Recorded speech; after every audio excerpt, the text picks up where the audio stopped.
4 জুলাই যুক্তরাষ্ট্রের স্বাধীনতা দিবস। 1776 সালের এই দিনে ব্রিটিশ ঔপনিবেশিক শাসনের অবসান ঘটিয়ে স্বাধীনতার ঘোষণা দেয় দেশটি। 2.5 শতকের যাত্রায় বিশ্বের বৃহত্তম অর্থনীতি, অন্যতম শক্তিশালী সামরিক শক্তি এবং বিজ্ঞান, প্রযুক্তি, চিকিৎসা, শিক্ষা ও মহাকাশ গবেষণায় নেতৃত্ব দানকারী রাষ্ট্র হিসেবে নিজেদের অবস্থান আরও সুদৃঢ় করেছে যুক্তরাষ্ট্র। চাঁদে মানুষের প্রথম পদচারণা থেকে কৃত্রিম বুদ্ধিমত্তার আধুনিক যুগ, প্রতিটি ক্ষেত্রেই দেশটির অবদান বিশ্বজুড়ে স্বীকৃত।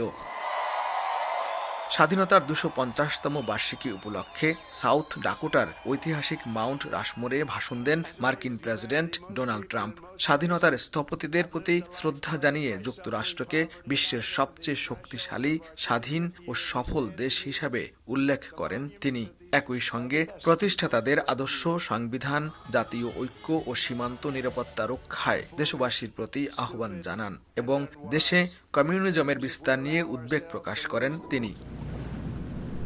স্বাধীনতা দিবস উপলক্ষে দেশজুড়ে আয়োজন করা হয়েছে কুচকাওয়াজ, সামরিক প্রদর্শনী, সাংস্কৃতিক অনুষ্ঠান এবং ঐতিহ্যবাহী ম্যাসির আতশবাজির উৎসব। তবে কিছু আয়োজনে বাধাগ্রস্ত করেছে বৈরী আবহাওয়া। তীব্র দাবদাহের কারণে ওয়াশিংটন ডিসি সহ কয়েকটি অঙ্গরাজ্যে শোভাযাত্রা, কনসার্ট ও আতশবাজির অনুষ্ঠান বাতিল বা স্থগিত করা হয়েছে।